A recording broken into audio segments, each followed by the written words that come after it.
Hoy en Literatura para Oír, el escritor que se fue con el año, Germán Marín, Chile. El calendario marcaba el 29 de diciembre de 2019. Un año se despedía y con él también se iba el escritor chileno Germán Marín, nacido en 1934. Polémico y directo, incómodo para muchos, se inició tardíamente como escritor, pero dejó unos 20 libros, de los que su primera obra fue incinerada durante la dictadura de Pinochet y solo reeditada en 2018. Vivió en el exilio en México y España, pero regresó a su patria en 1990, donde publicó la trilogía novelesca sobre la historia reciente de Chile, Historia de una absolución familiar. Su amigo y editor, el poeta Matías Rivas, dijo que Marín escarpaba en los lugares dolorosos de la memoria. Era un tipo incorrecto, no estaba afiliado a las modas, no tenía mayores resquemores en expresar sus opiniones. Estaba por la parodia y no por tragarse ideologías de buenas a primeras. Era de los que no plegaba la cabeza a la institucionalidad política de ninguna índole, lo que tuvo un alto precio. De Germán Marín, estos textos: Sacando Viruta.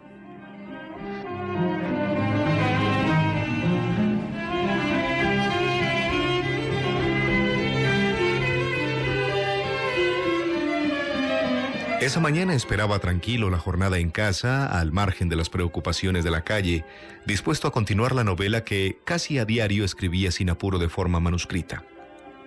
Una cuartilla al término de trabajo me dejaba satisfecho, aunque la cantidad no era excesiva, lo cual distaba de preocuparme, pues más que nada me interesaba el proceso, la generación misma de inventar.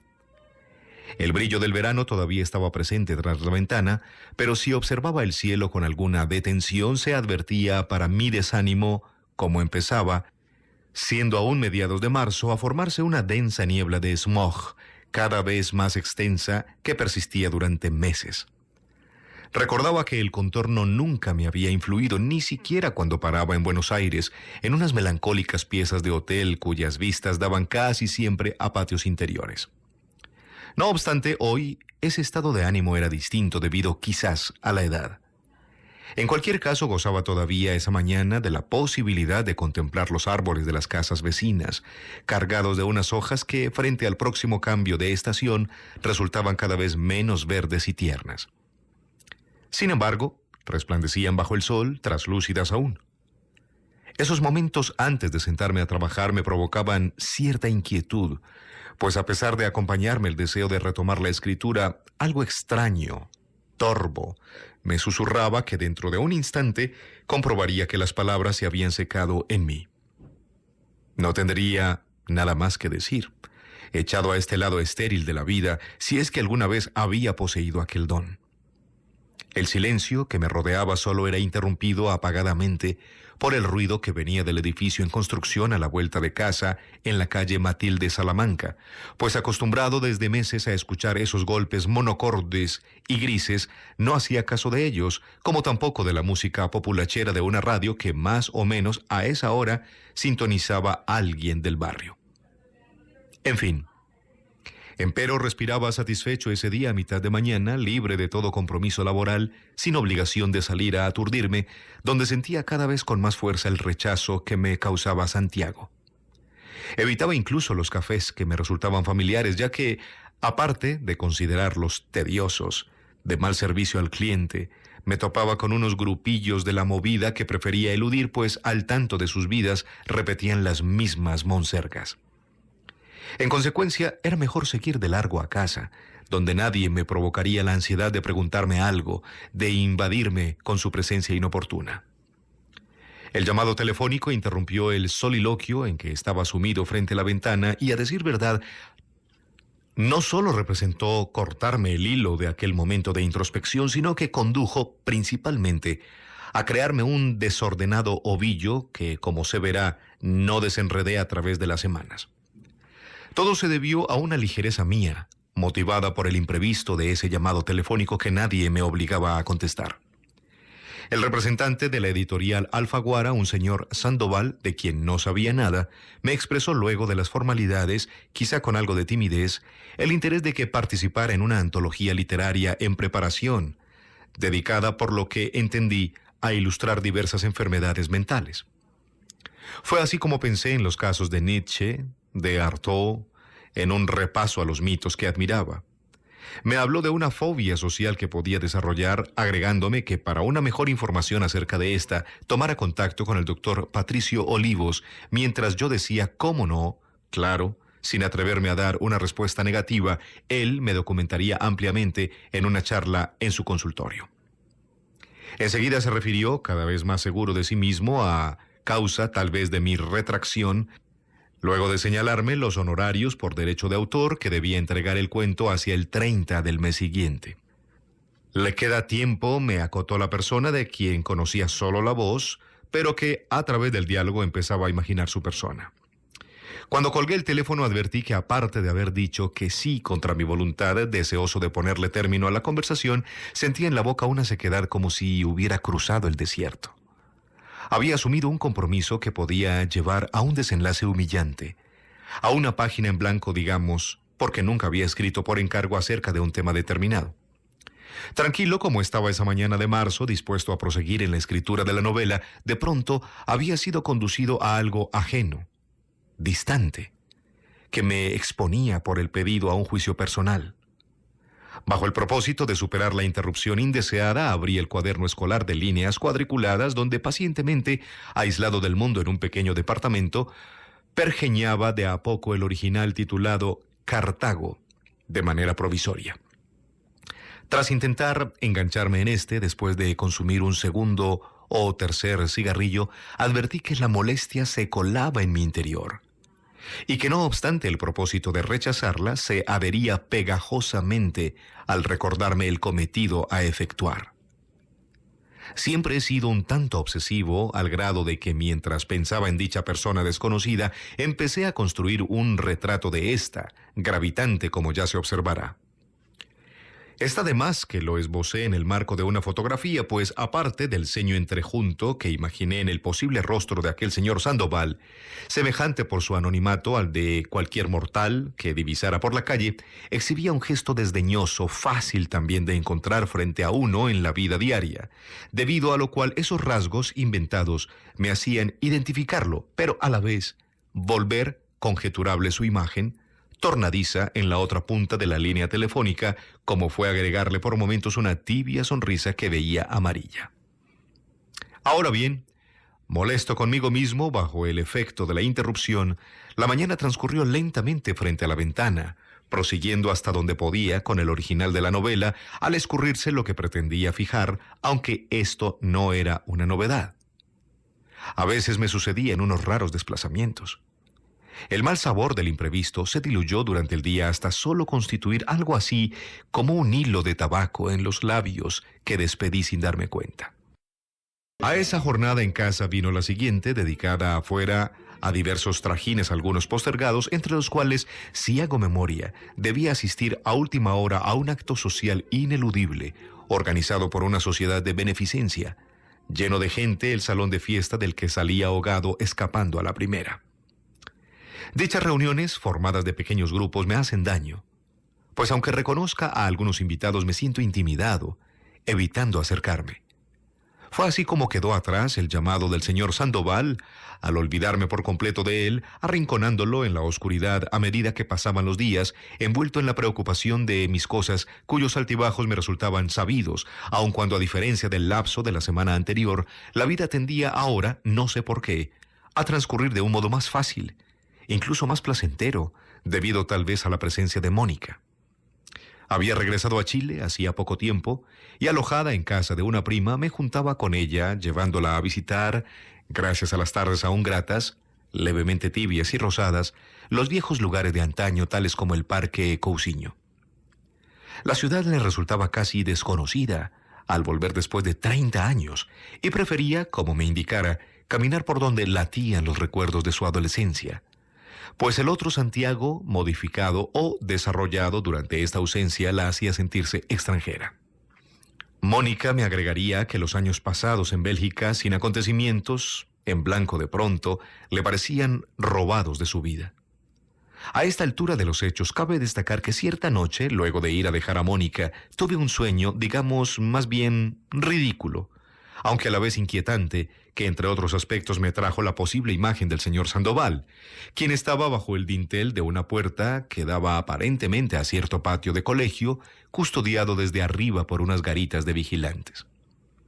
Yo permanecía en una larga cola a la espera de entrar a clases.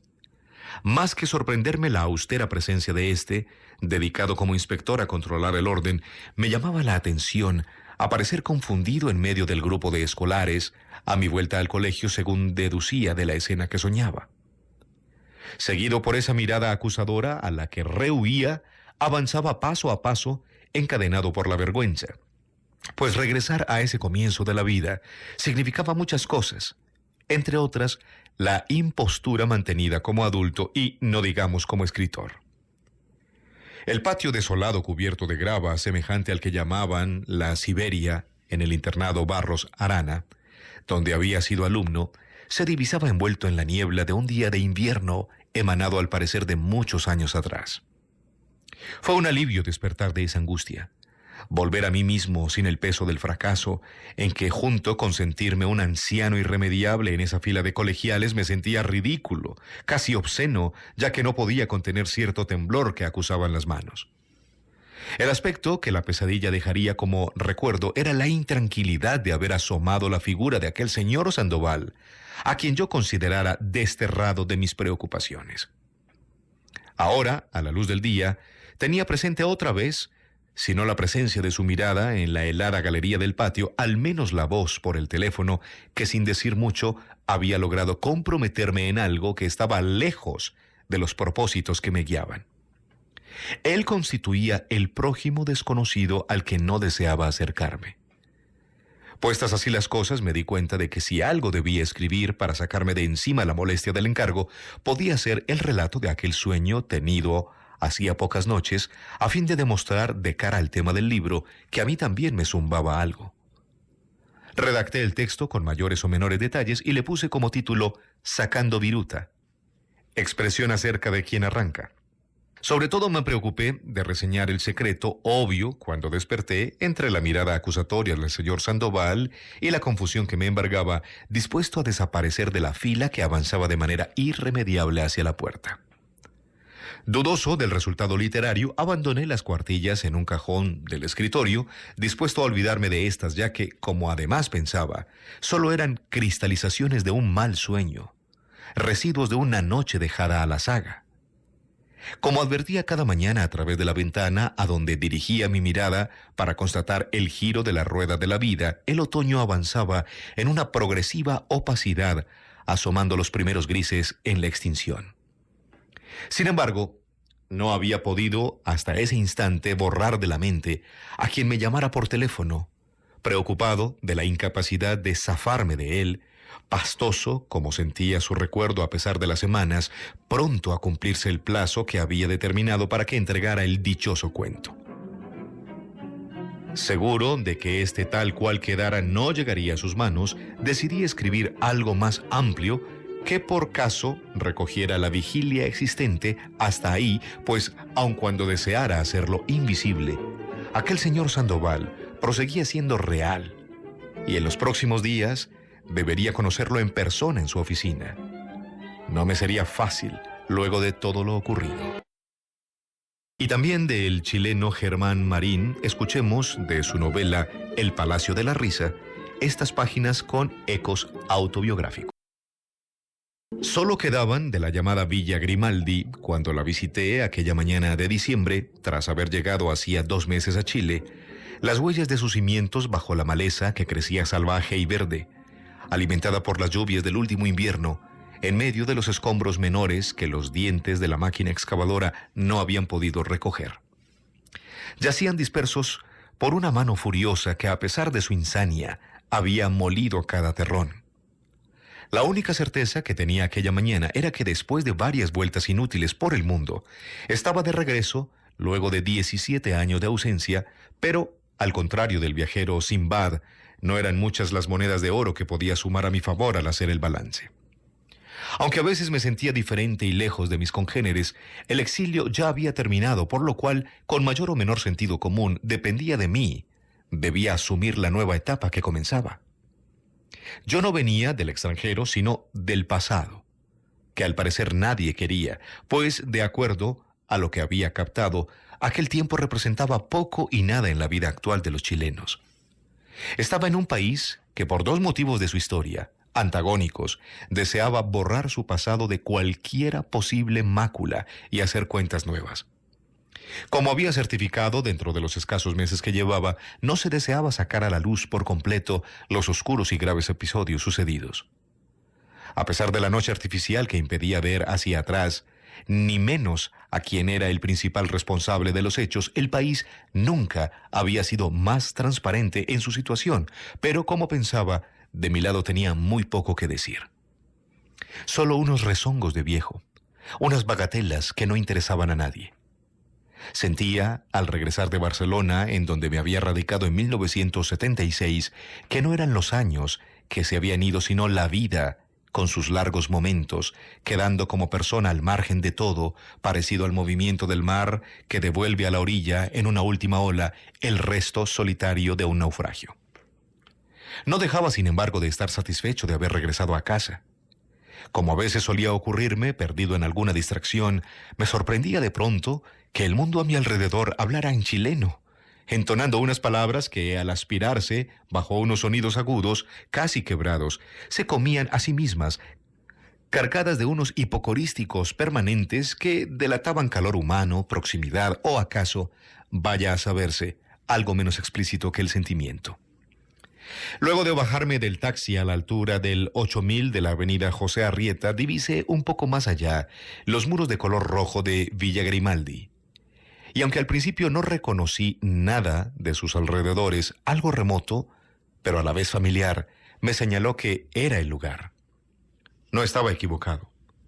En diversos instantes del exilio, bajo una oscura contusión llena de imágenes, había pensado en el momento de ese reencuentro, en el que la nostalgia que a veces me sobrevenía, al recordar las visitas cuando niño al lugar, era barrida por el espanto al tener conciencia de lo que allí había sucedido. Desde luego, al imaginar aquel día lejano, que ahora era el presente que fluía, se me aparecía también Mónica. Como observaría al cruzar la avenida, no pasaba nadie por la acera de tierra correspondiente a la ex casona. La gente tal vez evitaba por costumbre transitar por ese lado de Arrieta, aunque claro, era una hora temprana de la mañana y circulaban menos transeúntes. Me fijaría de regreso en este pormenor, si bien llegado el momento lo olvidé. Al costado derecho de la finca se levantaba donde antes existía, si no me equivoco, un apeadero que usaban los jinetes que venían del interior del valle precordillerano de Peñalolén, una sucesión de pequeños locales comerciales unidos por una galería abierta a una modesta plaza semiseca, poco atractiva, a la cual no creo que en las tardes llegara el vecindario a tomar el fresco, como podía suceder, por caso, en las barriadas de ciudades europeas. El ambiente rural del sector había desaparecido casi por entero. Como era posible deducir, pronto se transformaría en uno más de Santiago, poblado ya de primorosos chalés y bungalows de clase media, aunque perseveraban cada cierto trecho algunos sitios eriazos, a la espera, dentro de la especulación inmobiliaria, de una mejor valoración del metro cuadrado de terreno. Por la avenida transitaban el bus de la línea 22, que según la indicación en el parabrisas, cubría el recorrido Estación Central Villa Naciones Unidas. El vehículo cruzaba un buen pedazo de la ciudad, desconocida hoy para mí, envuelta en un cúmulo de modernidad y barbarie, como había percibido, con una pizca de fascinación, durante los paseos solitarios que solía hacer en las tardes después de la hora del calor. Santiago no era una ciudad que se dejara moldear por la historia, pensaba, al observar la presencia de nuevos edificios y el desfiguramiento de zonas enteras. Tenía la vocación de fundarse permanentemente, creando unos suburbios que hacían olvidar dónde estaba la ciudad. Encima de las viejas paredes de adobe que rodeaban el lugar se atisbaban sueltas y vencidas, aunque todavía en sus estacas, las corridas de alambre de espino herrumbrosas que delataban la naturaleza del recinto que había llegado a ser Villa Grimaldi. Al observar con más atención, me sorprendió que faltaban los álamos grises que circundaban aquel espacio donde tampoco se destacaba de afuera la bóveda semiesférica de la cúpula principal. Al cruzar la avenida José Arrieta, me di cuenta de que la tranquera de antes, en la cual sobresalían en su centro unas astas de toro talladas en madera, había sido reemplazada por un portón de hierro de 2 hojas, cuyas rejas oxidadas estaban tapiadas con una gruesa plancha de acero de color negro. De manera visible, a un costado de esta, se hallaba a la altura del rostro, a fin de espiar hacia el exterior, una mirilla bastante pronunciada por cuyo rectángulo podía asomar al menos la boca de un arma de fuego. Por un segundo no supe bien qué hacer, pero al empujar el portón con cierta cautela, cedió con un sordo y lento crujido, y tuve, de una vez ante los ojos, en una vista que me sobrecogió, la desolación en que se había convertido el lugar. Imaginé, llevado por el extravío, que una mano poderosa había hecho desaparecer la casa, tal como en un cuento de Isaac Dinesen, para trasladarla vaya a saberse a qué país encantado. No había nadie a quien preguntarle algo, si es que no era fútil hacerlo sabiendo de antemano que me soltarían una mentira. A mi derecha se levantaba un rancho construido gracias a los retazos de la demolición, opaco y sin vida bajo el sol, que podía ser la morada del último cuidador, quien daba la impresión de haberse marchado. La puerta exhibía un grueso candado con defensas de bronce apretado entre 2 aldabas. El camino de entrada, formado por la cuadrícula de los adoquines de piedra que aún permanecían intactos, estaba alfombrado por una capa amarilla de hojas secas. Al perderse entre los escombros dispersos sobre la tierra, flotaba a través de aquella extensión, compuesta originalmente de 11 hectáreas, contigua al bosque llamado La Ermita, que se extendía hacia arriba, un silencio pétreo, congelado en el aire, en el que saltaba a los ojos, casi como una interrupción, el esqueleto de un árbol defoliado. Su corteza yacía carbonizada. Si bien estaba muerto como un inmolado más, era el único vástago que permanecía en pie de las 2000 especies forestales crecidas desde la época de la colonia, como estaba informado. El resto de la arboleda había desaparecido y desde luego el viejo parque, con sus espejos de agua, cubierto bajo la primera luz de la mañana por una vorágine de matorrales y desechos estampados en una brusca inmovilidad. La casa se había esfumado, como dije, aunque al rastrear con el pie se podían distinguir entre los cascotes de adobe las huellas de unos cimientos de piedra. No quedaba nada, excepto más allá, en un claro del terreno, la piscina de mármol, donde tantas veces me bañara de adolescente. Me llamaba la atención que el espacio en el cual se levantara el parque hoy se viera menos vasto, apretado por las murallas lindantes, como así también el horizonte, cerrado por la presencia inmediata de la cordillera que parecía más cercana que ayer. A mis espaldas se recortaba en el fondo de Santiago, perdidas en el aire contaminado, las siluetas de unos edificios recién construidos. Era una mañana de pleno verano, en que se destacaba la tersura del cielo azul, cierta brisa fresca a pesar del sol, tibio aún, que precipitaba a brillar con alguna crueldad sobre lo que ya no existía. El otrora famoso parque de Peñalolén, levantado junto con la Casón en el último tercio del siglo XIX, había sido arrasado hasta el exterminio. Los antiguos jardines, trazados según referencias por Georges Dubois, el arquitecto proyectista del parque forestal, se habían transformado, en medio de aquel detritus, en una hierba quebradiza y seca, devorada por la insaciabilidad de la naturaleza. Resultaba doloroso recordar que el humanista Andrés Bello, inspirado por este paraje, cuando aún constituía hacienda de la familia Egaña, había escrito los versos «Boscajes apacibles de la ermita» o «Cuánto a vuestra sombra me recreo», pertenecientes a la composición Oda a Peñalolén. Se observaba al penetrar un poco más en él que era en dicho páramo donde se habían edificado los pabellones carcelarios, los que al momento de ordenarse el cierre habían sido destruidos, hechos astillas, a fin de impedir su testimonio. No se debían dejar huellas que mañana fueran utilizadas para saber la verdad. Hoy en Literatura para Oír, apartes de la novela El Palacio de la Risa, y también Sacando Viruta, textos del chileno Germán Marín.